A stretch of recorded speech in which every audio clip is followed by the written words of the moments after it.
Well, thanks to all of you for the condolences that we've been receiving about our friend and colleague Mike Enzi. A number of you went to his Christmas cookie party every year.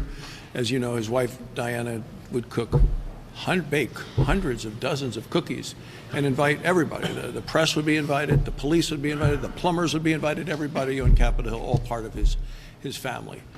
Truly beloved in Wyoming.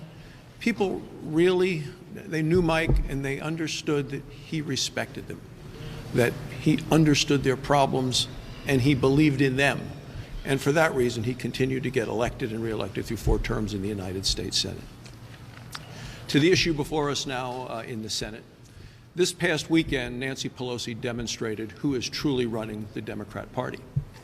It's not Joe Biden, certainly not Chuck Schumer.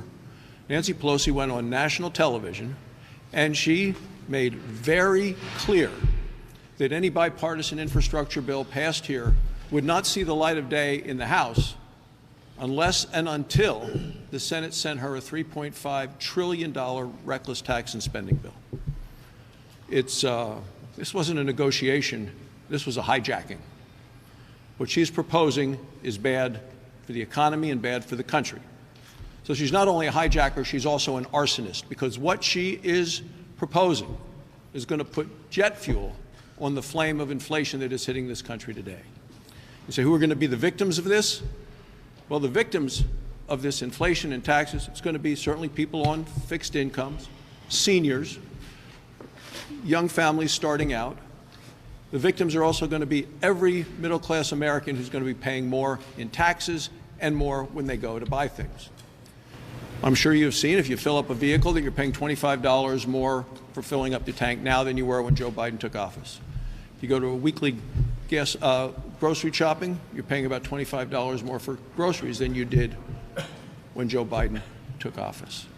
That is what we're looking at. And it does seem the Democrats want to drag us back into the age of Jimmy Carter inflation. And you remember they talked about the misery index back then, the impact of the economy of these policies. So Nancy Pelosi has said basically there will not be a penny for roads, not a penny for bridges, not a penny for ports, not a penny for airports, unless and until the Senate passes increase in taxes and spending on the American people.